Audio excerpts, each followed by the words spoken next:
Good morning po at patuloy po akong namalapit sa Panginoon at kung saan po ay binibigyan ko ng at naglalaan ako ng panahon sa ating Diyos ng buhay. Salamat po kahapon.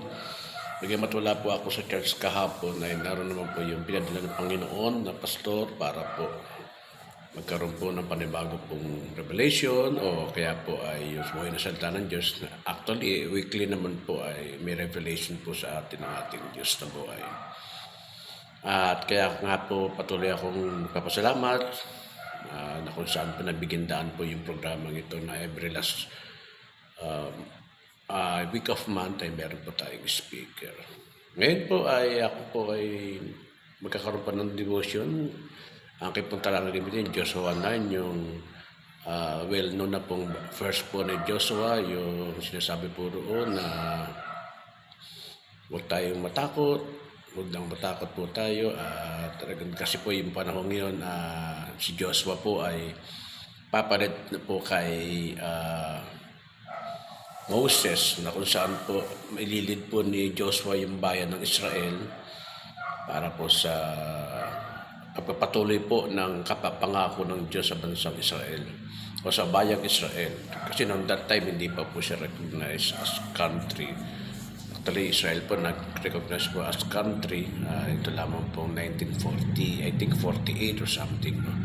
At yun po yung maganda po dito na ang Diyos po ay binigyan si Joshua ng mga bagay na hindi dapat siyang matakot at magkakaroon siya ng kasama sa paglid po sa bayang Israel, na kung saan po na sa isang katulad ni Joshua medyo mahirap dahil una ito po yung tinatawag na pagdilid po niya na sa kanya pong edad na po. Kaya naman po magpasalamat tayo sa Panginoon na meron po tayong ganitong uri ng pagkakataon na binigyan ng Diyos noong paman upang tayo po ay magkaroon po ng pahayagan po ng pagliligtas po natin para sa Kristo at paglilid po sa buhay po natin. Ganon din po sa atin mga kapatid. Ako especially po ako'y nagpapasalamat sa Panginoon na ako po ay binigyan ng pagkakataon ng Diyos na maging head pastor po. At salamat po sa mga bagay na yun.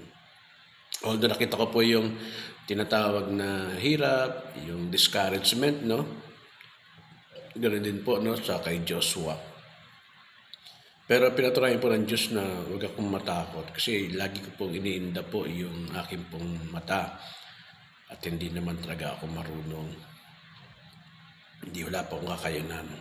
Pero yung salitang binigtawan ng Lord kay Joshua ay ginagamit. Nakita ko po yung kagandahan. Na-enlighten na po ako doon na kapag tinawag ng Panginoon, dapat po susunod po tayo. At kung ano po yung mga kakulangan po ang nakikita sa natin bilang mga tao, no? Ang Diyos po ang maglalaat, magbibigay, magpo-provide ng mga bagay na kakulangan po natin. Siya po ang bahala. Ang maganda lang dito mga kapatid, sumunod tayo. Kaya nga ho yung mga discouragement po talagang dumarating po yan. Even hindi kayo pastor, may mga discouragement sa buhay talagang dumarating. Kaya nga yung topic ko noon, buhay pananampalataya, talaga pong hindi naman talaga siya madali. No? At hindi naman po ganun kadali po yung manampalataya po tayo. Dahil una po meron po talagang pagkakataon na mali-discourage tayo, manghihina po tayo, matatakot po tayo sa buhay na ito. Pero sabi ng Panginoon, huwag tayong matakot sapagkat sasamahan tayo ng Diyos sa anumang bagay na kailangan natin kasama ang Diyos. Patuloy lamang po tayong maglingkod, patuloy lang po tayong kung maaari, gawin natin yung mga bagay na dapat nating gawin at yung ipurso natin yung will of God, hindi yung ating pong will po natin. Kung saan alam naman po natin kung kalooban po natin masusunod, minsan puro palpak po yun. So hilingin natin kalooban ng Diyos na manguna po sa bawat buhay po natin.